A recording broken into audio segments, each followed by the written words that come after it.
That state's witness will also testify that Marquise Conway was one of the individuals responsible for a portion of that payment. Dallas hip-hop has always had its share of drama, but nobody saw this coming. When MO3 got shot on I-35 in broad daylight, the city froze, and the rap world went into chaos. Fast forward 5 years, and prosecutors are now saying Yella pulled $100,000 in cold cash just days after the hit. And the bank's surveillance caught every move. We've got all the receipts, and it's wild. Let's break it down. The fatal feud. How a Dallas rap rivalry exploded into something deadly. That November afternoon in 2020, the sun was blazing over Dallas, and I-35E was crawling with the usual midday grind. Workers hustling through their shifts, truckers pushing loads, everyday folks just trying to make it. But in the blink of an eye, everything flipped. What went down in those few minutes would shock the streets, shake the rap world, and spark a saga that would drag on for 5 intense years. I mean, you came out with these Trap and Designer records, and what's the latest one that's out right now that's going crazy? That's on me. That's on me going crazy. What, like 500,000? What, like a month? Nah, shit. Right now it says 700,000. 7. This is the raw, uncut story of how beef between two of Dallas's realest rap talents escalated from trading bars to trading bullets. One artist ended up laid out cold on the concrete, while the other found himself staring down murder charges that could lock him up for life. But wait, before the chaos on that packed freeway in broad daylight, we've got to rewind the whole thing and unpack the origin of this beef. Like most hood conflicts, it started small, way smaller than anyone could have imagined, but it spiraled fast. To understand the full scope, we've got to dive into the streets that raised these two soldiers, the blocks that shaped them, and the fierce mix of ambition, loyalty, and street pride that brewed into a storm. Every choice, every insult, every move in this saga added fuel to a fire that would explode into a tragedy nobody could ever undo. Yella, born Marquis DeAndre Conway, came straight out the trenches of Oak Cliff in Dallas, a hood that wears its scars like armor. Known for real ones holding it down, but also for the daily grind that tests every soul born there. Growing up in the early 90s, Conway's world shattered when his pops got murked in their own home on Mother's Day. He was just 12. That kind of loss forces you to grow up overnight, leaving questions with no answers and a cold realization. Yella Beezy got shot up. What were your thoughts about that? I gotta stay out the way. Okay. Out here, shit. Get hit up every day out here. Nowhere is safe. Surrounded by the raw southern trap beats blasting from every corner store and whip on the block, Conway found his lifeline in music. By 9 years old, he was already penning his own bars, using rhymes to cope with pain too heavy to speak out loud. This wasn't about chasing clout or flexing for attention. It was pure survival. Every verse, every rhyme, a shield to process the madness while keeping the hurt hidden from the world. The streets were watching, and Conway had to learn fast how to turn tragedy into his weapon. As Conway stepped into his late teens and early 20s, those private bars and notebooks started turning into public weapons. He dropped music in Dallas's underground scene under the name Yella, a nod to his light skin and maybe a slick nod to how he was making waves with his sharp, high-energy flow. His early tapes captured the raw trap life in Texas, hitting home for anyone living that grind. The real breakout came with tracks that blended catchy hooks with street stories, so vivid they felt like you were living them. Trap in Designer blew up, becoming the anthem of Dallas clubs and block parties alike. Bars that had people spitting every line before they even realized it.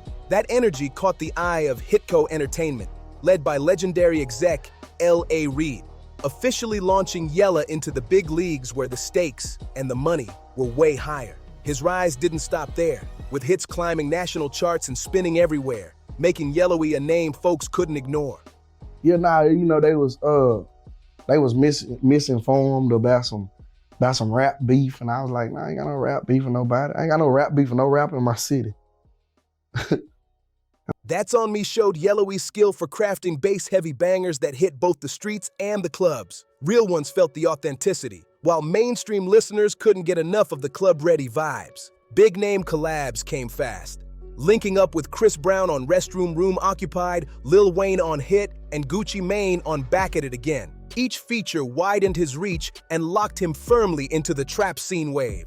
In an interview, Yella opened up about his sudden rise, admitting that his breakthrough single was blowing up way beyond what he ever imagined. The streets were buzzing, the charts were shaking, and Yellowy was officially becoming a force that nobody could sleep on. But let's keep it real. Yella's rise from an anxious kid spitting bars in his bedroom to a confident industry player wasn't smooth at all. Drama seemed to follow him everywhere, mostly from the same streets that fueled his music. Legal issues, including gun cases, painted him as a product of his environment, a world where survival sometimes meant moving in ways that looked different depending on which side you were on. Now flip the map to North Dallas, where another young hustler was making his own name. MO3, born Melvin Abdul Noble Jr. in McKinney but raised in North Dallas, had a story that mirrored Yella's in some ways but burned with its own intensity. Born in spring 1992, Noble grew up in a family where faith ruled the home. Active at Greater Hope Holiness Church, he learned early that family and loyalty came first. North Dallas, with its mix of hope and struggle, shaped him into an artist who wore his pain on his sleeve. Didn't exist. Do you see somebody running down the street? I do not. Oh, okay. Well, I don't know what you're talking about. Yeah, okay. Okay.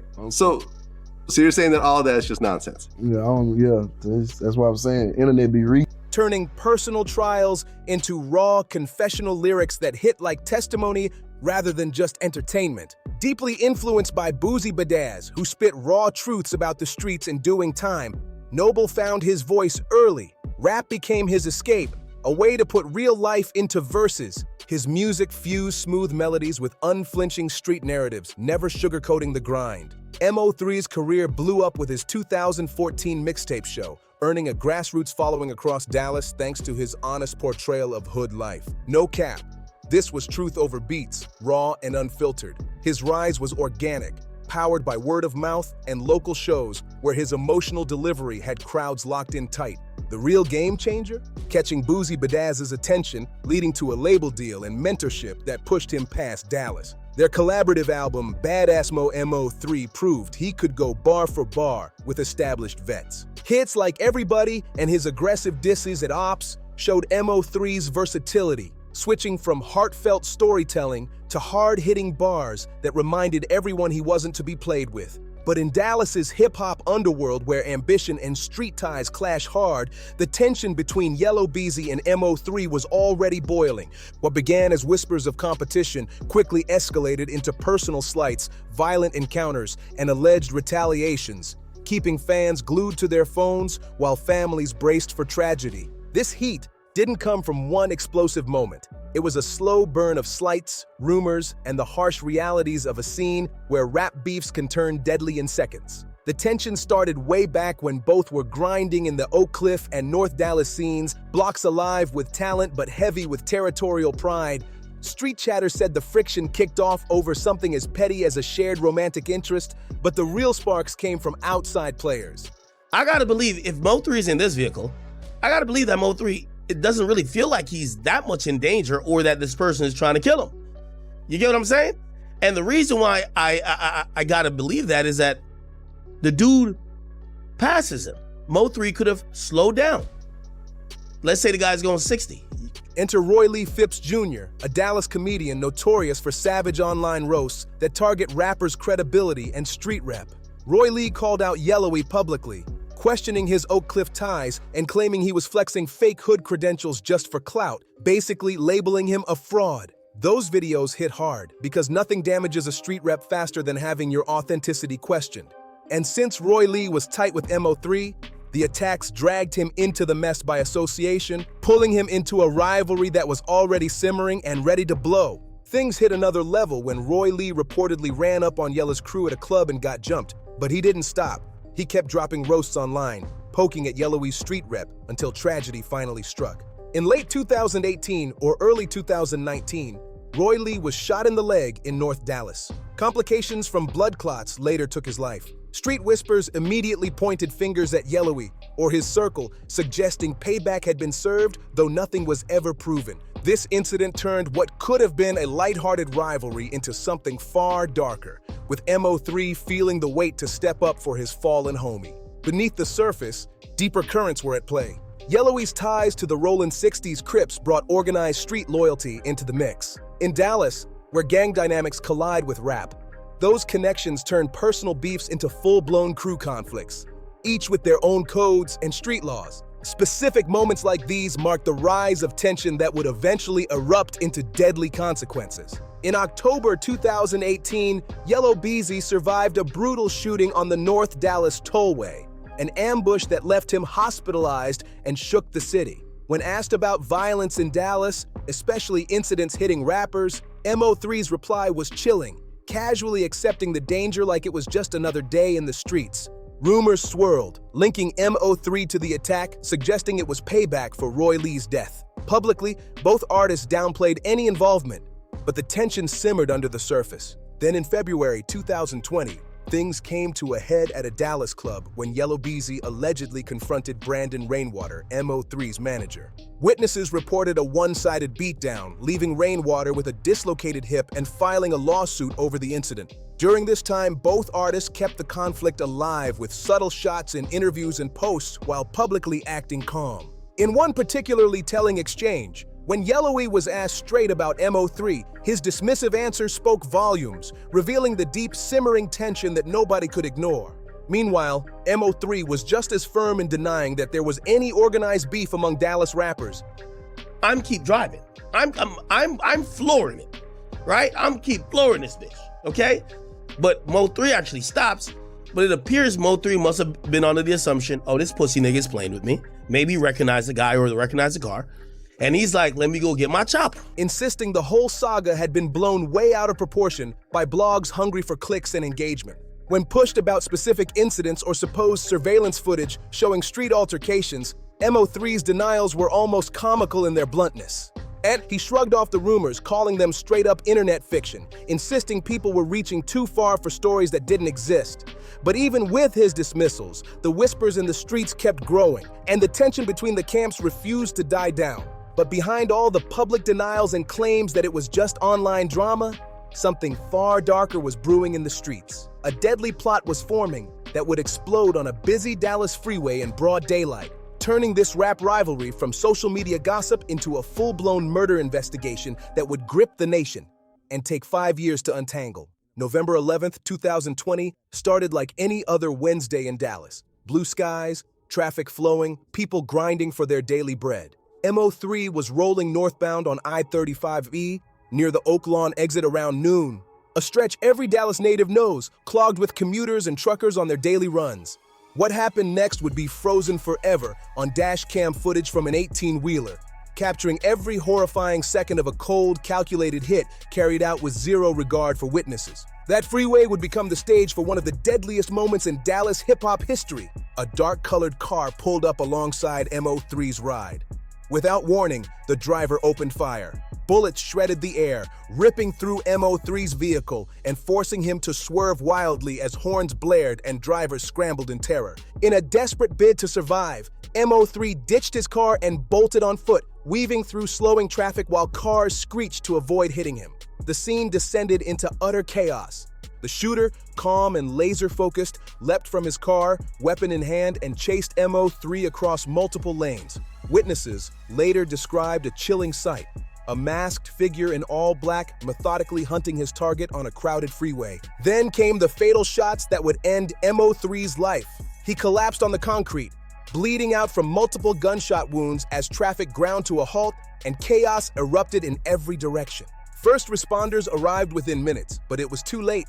MO3 was pronounced dead at a nearby hospital, cutting short a rising career and igniting a murder investigation that would span 5 long years. What started as rivalry had now exploded into tragedy, leaving the city and the hip-hop world shocked and searching for answers. A dark-colored car suddenly pulled up next to MO3's ride.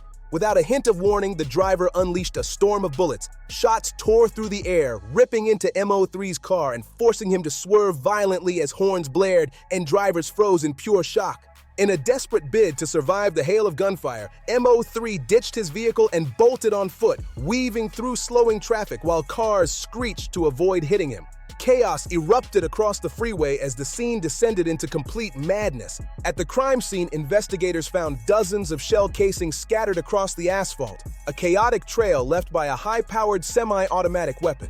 The sheer volume of rounds explained the devastating injuries to MO3's back and torso, the kind that told detectives he had been targeted while trying to flee for his life. Dash cam footage from passing cars, along with highway surveillance cameras, captured fragments of the brutal attack, showing MO3's gold sedan riddled with bullets and the shooter's black vehicle abandoned nearby after the hit. These clips revealed a calculated, methodical chase, giving investigators critical timelines to piece together the minutes of terror on that busy freeway.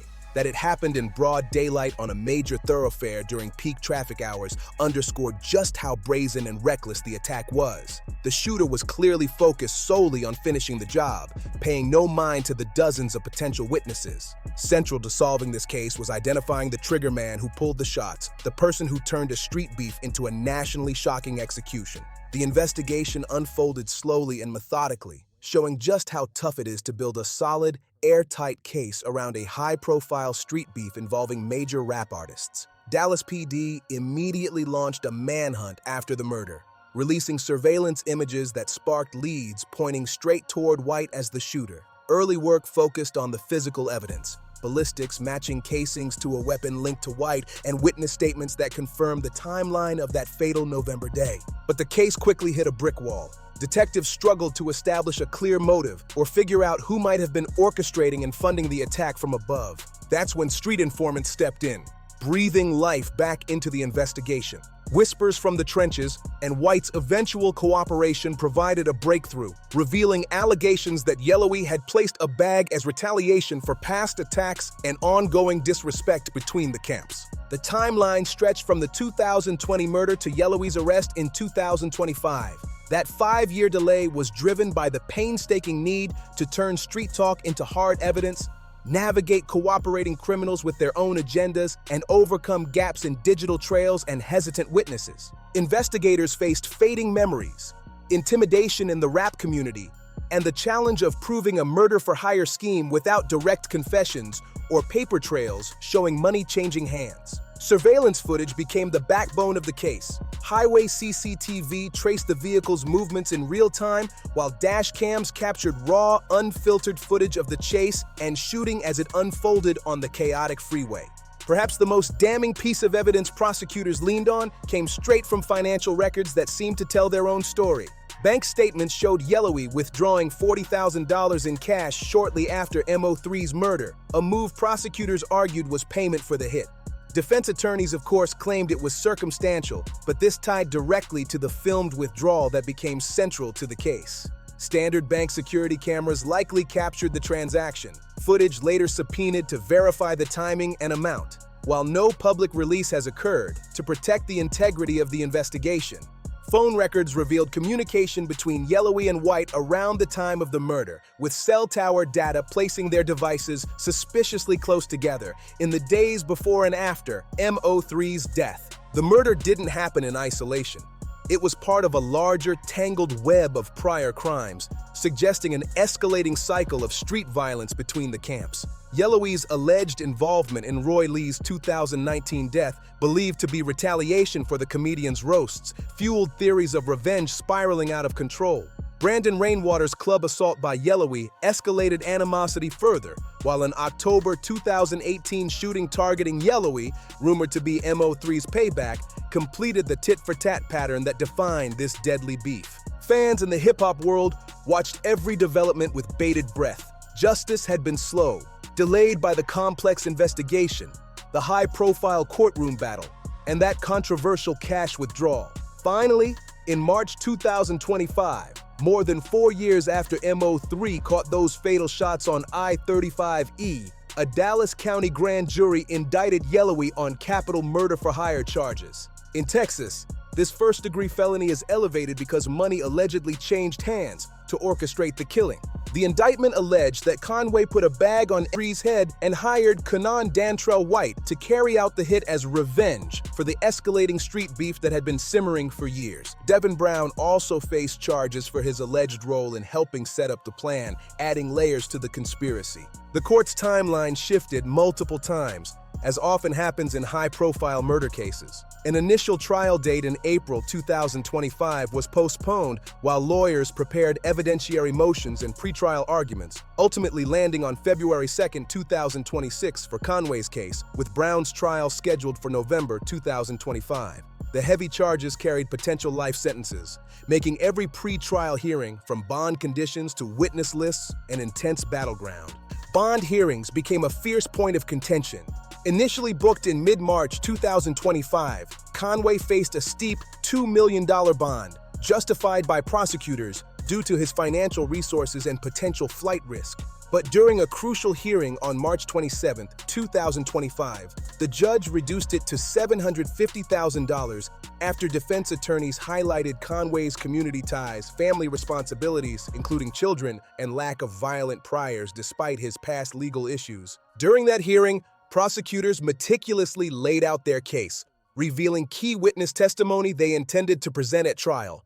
Testimony that would attempt to connect all the dots and directly implicate Yella Beezy in the murder-for-hire plot. The witness would also confirm that Maris Conway was involved in a portion of the payment, which ultimately went to Kewan White, the alleged trigger man, originally identified in State Exhibit No. 1. Conway posted his $750,000 bond and walked out under strict house arrest, with jeeps monitoring 24/7 and orders to stay away from witnesses and co-defendants to prevent any chance of tampering. In early November 2025, modifications allowed him 5 hours per week to hit the studio and record music, a concession granted after his lawyers argued that recording is his main source of income and stopping him would cause serious financial harm, citing precedents from other high-profile cases. This case is a stark reminder of how street beefs in hip-hop can turn deadly, leaving a trail of tragedy in their wake. If you want to follow every twist and update in this story, don't forget to like, share, and subscribe so you never miss a beat.